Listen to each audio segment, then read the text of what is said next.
ভাইজান, আপনি প্রেম না করে বিয়ে করবেন না, ঠিক আছে। আপনার প্রতি শ্রদ্ধা দেখায় আমিও সিদ্ধান্ত নিছি, যদি জীবনে প্রেম না হয় বিয়েই করব না।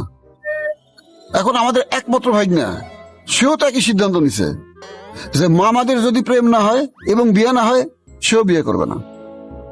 এখন চিন্তা করে দেখেন, একটা জটিলতা কতদূর পর্যন্ত আগায় যাইতেছে।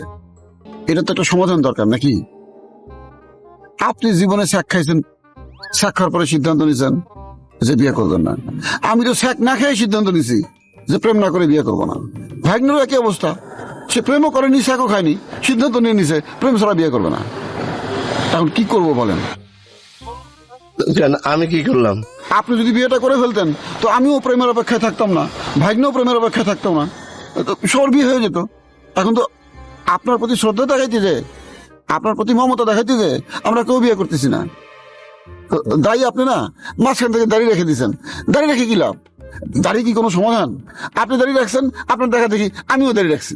ভাগ্নেরে দেখলাম আজ সকালে সেও সেভ করেনি, তার মানে সেও দাঁড়িয়ে রাখবে। এইটা কি?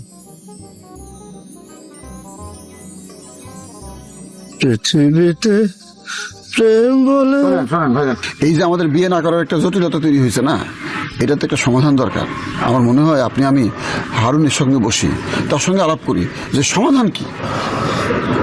বিয়ে করবো না সেটা তো বলি নাই, আমি তো লাভ ম্যারেজ করতে চাই।